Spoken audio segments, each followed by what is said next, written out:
Assalamualaikum warahmatullahi wabarakatuh. Nahmaduhu wa nusalli ala rasulihil karim.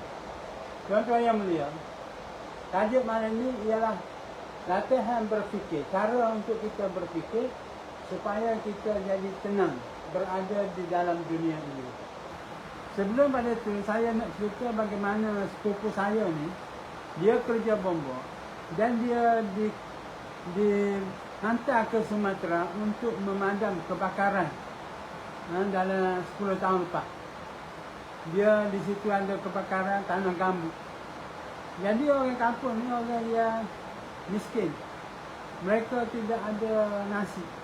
Mereka makan ubi kayu. Cara mereka makan ni mula-mula parut ubi kayu, jemur kering. Ubi kayu yang telah dijemur ni disimpan dalam satu bekas yang selamat. Bila waktu makan, mereka ambil ubi kayu ni yang telah kering ni, rendam dengan air dan kukus. Dan ubi kayu tu dia jadi macam nasi. Lalu dimakanlah dengan nyo, parut dan sebagainya. Sementara ketua kampung ni orang yang ada piti sedikit, Pak Lurah ni, kepala desa. Jadi dia boleh beli beras dan dia nak ikram, nak muliakan Jabatan Bomba Malaysia yang pergi memadamkan api ni. Dia ajak makan nasi rumah dia. Bila naik atas rumah, semua bersela liku. Tuan rumah keluarkan satu besen. Dalam besen ni dengan nasi putih. Lalu semua ahli bomba ni ambil nasi tu, bubuh, sendukkan dalam pinggan masing-masing. Sementara tunggu lauk keluar, tiba-tiba keluarlah pula satu besen yang kedua. Di dalamnya ada Maggi rebus. Dan setelah letak Maggi ni, maka Pak Lurah ataupun kepala desa, ketua kampung ni, dia jemput, silalah makan. Tuan-tuan sila makan. Lalu ahli bomba ni tanya, mana lauk nak makan? Mana lauk ni dalam fikiran mereka ni ada gulai ikan ke, ada rendang ke, macam tu lah, ada daging ke. Maka kata dengan tuan rumah, dia kata itu lauk. Itu lauk tu dia tunjuk kepada Maggi. Jadi Maggi tu sebagai lauk untuk makan nasi. Lalu semua ahli bomba ni, sepupu saya ni kata, saya dia letak semula nasi ke dalam besen. Ada nasi yang bubuh dalam pinggan masing-masing tu, bubuh mula dalam besen. Cebok semua Maggi tu, masing-masing ambil Maggi dan makan Maggi habis Maggi. Artinya makan lauk saja. Itulah lauk yang ada pada masa itu. Pasal waktu itu susah. Jadi belajar cara berfikir ni, iaitu kita kena bersyukur dengan apa yang kita miliki sekarang ini. Saya terbaca satu buku yang mana dia letak di hadapan, dia highlight.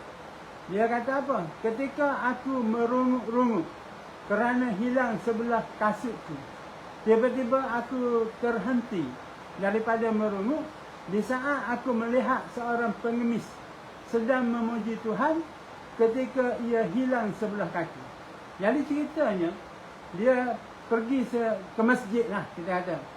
Pergi masjid nak balik tu, kasut dia hilang sebelah, selipar. Jadi dia pun duduk ngepek lah. Mari masjid, kau bawa putih mata, kau dah ambil kasut orang dan sebagainya. Tiba-tiba waktu dia duduk ngepek, merungut tadi, dia tengok ada seorang pengemis, seorang tak pakai, duduk di laluan orang pergi masjid, dia sebut, Subhanallah, Alhamdulillah, Allahu Akbar, Subhanallah. Dalam keadaan pengemis tadi terpotong kaki dia. Kaki ada sebelah. Pengemis kaki ada sebelah, boleh zikir, boleh puji Allah, boleh bersyukur pada Allah. Sedangkan dia bukan hilang kaki. Dia ialah hilang kasut, hilang lipat. Boleh tahan beli lipat di kedai belana. Tapi dia tak boleh untuk bersyukur kepada Allah Ta'ala.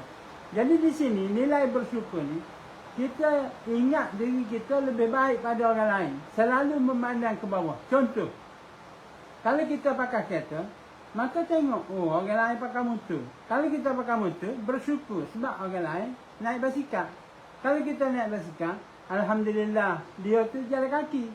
Kalau kita boleh jalan kaki, Alhamdulillah, kaki aku ada dua, kaki dia ada se. Kalau kita ada satu kaki, Alhamdulillah, aku ada satu kaki, dia dah ada dua-dua. Kalau kita ada dua masih hidup, alhamdulillah aku sihat. Dia sakit di hospital. Kalau kita sakit, alhamdulillah tak mati, dia mati dia.